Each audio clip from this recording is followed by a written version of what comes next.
Strong counter ఇచ్చింది. తమ ఎన్నికల్లో జోక్యం చేసుకుంటుందన్న కెనడా ఆరోపణను ఖండించింది. నిజానికి కెనడానే భారత అంతర్గత వ్యవహారాల్లో నిరంతరం జోక్యం చేసుకుంటున్నారని ఎదురుదాడి చేసింది. ఇకపై కెనడా అక్రమ వలసదారులను ప్రోత్సహించకుండా ఉంటారని ఆశిస్తున్నామని భారత విదేశీ వ్యవహారాల శాఖ తెలిపింది. అమెరికాలో పార్ట్ టైం జాబ్స్ చేస్తూ పట్టుబడితే వీసా రద్దు చేస్తామని ఆ దేశ అధ్యక్షుడు ట్రంప్ ప్రకటించడంతో భారత విద్యార్థుల ఆశలు అడియాసలవుతున్నాయి. దాదాపు 3 లక్షల మంది భారత విద్యార్థులు అయోమయంలో పడిపోయారు. చదువుకునేందుకు డబ్బు లేక, చదువు మధ్యలో వదిలేసి స్వదేశానికి రాలేక తలలు పట్టుకుంటున్నారు. 15 నెలల తర్వాత 3 లక్షల మందికి పైగా పాలహస్తీన్లు గాజాకు చేరుకున్నారు. ధ్వంసమైన శిథిలాల్లోనే తాత్కాలిక ఆశ్రయాలు ఏర్పాటు చేసుకున్నారు. రాళ్లు రప్పల మధ్య మళ్లీ మొదటి నుంచి బతికేందుకు వారు సిద్ధమయ్యారు. గాజాకు వంట గ్యాస్ డెలివరీ కూడా అందుబాటులోకి వచ్చినట్లు అక్కడి ప్రభుత్వం తెలిపింది. ఉక్రెయిన్తో చర్చలకు తాము సిద్ధమని రష్యా అధ్యక్షుడు వ్లాదిమిర్ పుతిన్ తెలిపారు. కానీ ఆ దేశ అధ్యక్షుడు జెలెన్స్కీతో మాత్రం ఎట్టి పరిస్థితుల్లో తాను చర్చలు జరపనని స్పష్టం చేశారు. ఒకవేళ జెలెన్స్కీతో చర్చలకు వస్తే తన తరపున ఇతరులను పంపిస్తానని చెప్పారు. భారత్తో జరిగిన 3వ టీ20లో ఇంగ్లాండ్ 26 పరుగుల తేడాతో విజయం సాధించింది. 172 పరుగుల లక్ష్యాన్ని ఛేదించే క్రమంలో టీమిండియా చేతులెత్తేసింది. 20 ఓవర్లలో 9 వికెట్లు కోల్పోయి 145 పరుగులే చేసింది. హార్దిక్ కాసేపు ప్రయత్నించినా మరోవైపు నుంచి సహకారం కరువైంది. 5 టీ20ల సిరీస్లో భారత్ 2-1తో ఆధిక్యంలో ఉంది. హర్యానా నుంచి ఢిల్లీకి వస్తున్న యమునాలో అమోనియం స్థాయి 6 రెట్లు అధికంగా ఉన్నాయని, దీంతో అస్థినా వాసులకు ఆరోగ్య సమస్యలు వస్తున్నాయని ఆప్ కన్వీనర్ కేజ్రీవాల్ చేసిన కామెంట్లపై ఈసీ స్పందించింది. ఈ ఆరోపణలపై ఆధారాలు చూపించాలని, రేపు రాత్రి 8 గంటలలోపు వివరణ ఇవ్వాలని లేఖ రాసింది. ఇస్రో చరిత్ర సృష్టించింది. షార్ ప్రయోగించిన 100వ ప్రయోగం విజయవంతమైంది. ఉదయం 6 గంటల 23 నిమిషాలకు నిప్పులు చిమ్ముకుంటూ నింగిలోకి దూసుకెళ్లిన GSLV F-15 రాకెట్ NVS-02 ఉపగ్రహాన్ని నిర్దేశిత కక్షలో ప్రవేశపెట్టింది. దీంతో షార్ సైంటిస్టులు హర్షం వ్యక్తం చేశారు. ఇది 10 ఏళ్ల పాటు భౌగోళిక, వైమానిక, సముద్ర నేవిగేషన్ సేవలు అందించనుంది. షార్ నుంచి చేపట్టిన 100వ ప్రయోగం మైలురాయిగా నిలుస్తుందని ISRO chairman doctor V Narayanan అన్నారు. ఈ ఏడాది చేపట్టిన తొలి ప్రయోగం సక్సెస్ కావడంతో సంతోషంగా ఉందన్నారు. దీనికోసం పనిచేసిన సైంటిస్టులు, సిబ్బందికి ఆయన శుభాకాంక్షలు తెలియజేశారు. ఇప్పటి వరకు 6 జనరేషన్ల లాంచ్ వెహికల్స్ అభివృద్ధి చేసినట్లు ఆయన వివరించారు. ఈ ఏడాది వేసవి నుంచి కైలాస మానస సరోవర్ యాత్ర పునః ప్రారంభించాలని భారత్, చైనాలు నిర్ణయించాయి. ఇరు దేశాల విదేశాంగ శాఖ మంత్రులు 2 రోజుల పాటు నిర్వహించిన చర్చల అనంతరం ఈ మేరకు నిర్ణయం తీసుకున్నారు. తెలంగాణ పంచాయతీరాజ్ శాఖపై సీఎం రేవంత్ ఇవాళ సమీక్ష నిర్వహించనున్నారు. ఆ శాఖలో పెండింగ్ జీతాలు, అభివృద్ధి కార్యక్రమాలతో పాటు స్థానిక సంస్థల ఎన్నికలపై చర్చించనున్నట్లు అధికార వర్గాలు తెలిపాయి. ఫిబ్రవరి చివరి వారంలో పంచాయతీ ఎన్నికలు నిర్వహిస్తారని ప్రచారం జరుగుతున్న సంగతి తెలిసిందే. ఇందిరమ్మిళ్ల నిర్మాణానికి ఇసుక సరఫరా విధానంపై ఉన్నత స్థాయి అధ్యయన కమిటీని తెలంగాణ సీఎం రేవంత్ నియమించారు. వారం రోజుల్లో సమగ్ర విధి విధానాలతో నివేదిక అందించాలని ఉన్నతాధికారులను ఆదేశించారు.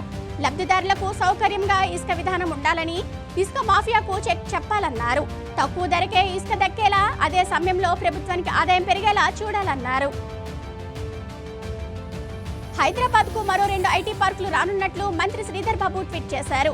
వేగంగా అభివృద్ధి చెందుతున్న ఐటీ హబ్ గా హైదరాబాద్ ను మరింత తీర్చిదిద్దేలా హైటెక్ సిటీలా మరో 2 కొత్త ఐటీ పార్కులను డెవలప్ చేస్తామన్నారు. అంతర్జాతీయ మౌలిక సదుపాయాలు, రవాణా వ్యవస్థ, అపరిమిత అవకాశాలతో ఈ ఐటీ పార్కులు హైదరాబాద్ కు మైలురాయిగా నిలుస్తాయన్నారు. పార్లమెంట్ బడ్జెట్ సమావేశాలు 2 విడతల్లో జరగనున్నాయి. జనవరి 31న రాష్ట్రపతి ద్రౌపది ముర్ము ఉభయ సభలను ఉద్దేశించి ప్రసంగిస్తారు. ఫిబ్రవరి 1న కేంద్ర ఆర్థిక మంత్రి నిర్మలా సీతారామన్ లోక్సభలో బడ్జెట్ ప్రవేశపెట్టనున్నారు. మొదటి విడత సమావేశాలు జనవరి 31 నుంచి ఫిబ్రవరి 13 వరకు జరుగుతాయి. అనంతరం రెండో విడత సమావేశాలు మార్చి 10న ప్రారంభమై ఏప్రిల్ 4 వరకు కొనసాగుతాయి. వచ్చే నెలలోనే అసెంబ్లీలో బడ్జెట్ ప్రవేశపెట్టాలని ఆంధ్రప్రదేశ్ ప్రభుత్వం నిర్ణయించినట్లు తెలుస్తుంది. మామూలుగా ఏటా మార్చిలో బడ్జెట్ ప్రవేశపెడతారు. కానీ ఈసారి ఓ నెల ముందుగానే ఈ తంతు పూర్తి చేయాలని భావిస్తున్నట్లు సమాచారం. ఫిబ్రవరి 3 లేదా 4వ వారంలో బడ్జెట్ సమర్పించి ఏప్రిల్ నుంచే ఆర్థిక కార్యకలాపాలు పూర్తి స్థాయిలో నిర్వహించాలని యోచిస్తున్నట్లు వార్తలు వస్తున్నాయి.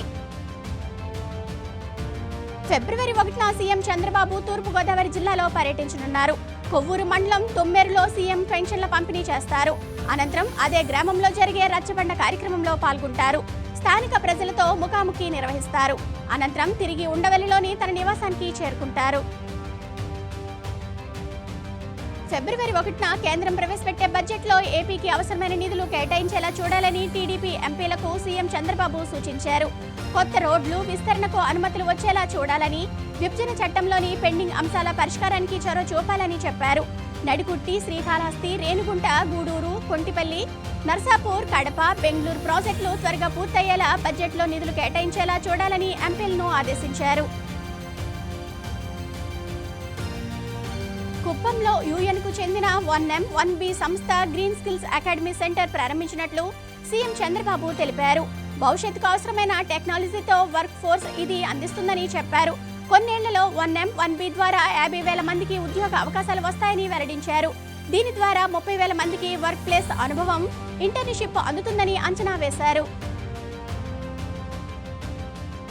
ఏపీ బీజేపీకి త్వరలోనే కొత్త అధ్యక్షుడు రానున్నట్లు జీవీఎల్ నరసింహారావు వెల్లడించారు.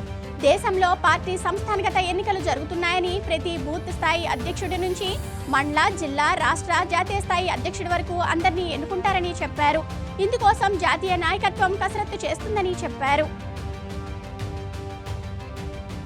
స్కూళ్లలో ప్రతి శనివారం నో బ్యాగ్ డే పాటించాలని అధికారులను మంత్రి నారా లోకేష్ ఆదేశించారు. బ్యాగ్ లేకుండానే ఆ రోజు స్కూల్ జరిగేలా కో కరికులం యాక్టివిటీస్ రూపొందించాలన్నారు. టీచర్లకు ఇప్పుడున్న అనేక యాప్ల స్థానంలో ఒకటే యాప్ను రిలీజ్ చేస్తామని చెప్పారు. జీవో 117 ఉపసంహరణపై అందరికీ ఆమోదయోగ్యమైన పరిష్కారం చూపుతామని తెలిపారు. టీచర్ల బదిలీ చట్టంపైన అభిప్రాయాలు సేకరిస్తామని లోకేష్ పేర్కొన్నారు.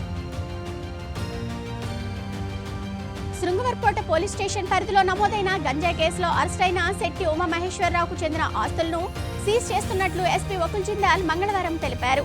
విశాఖలో నివాసం ఉంటున్న నిందితుడు 222 కిలోల గంజాయిని తరలిస్తుండగా బొడ్డవర చెక్పోస్ట్ వద్ద పట్టుబడ్డాడన్నారు. గంజాయి వ్యాపారంలో సంపాదించిన 1.97 కోట్ల రూపాయల ఆస్తులను గుర్తించి ఫ్రీజ్ చేశామన్నారు.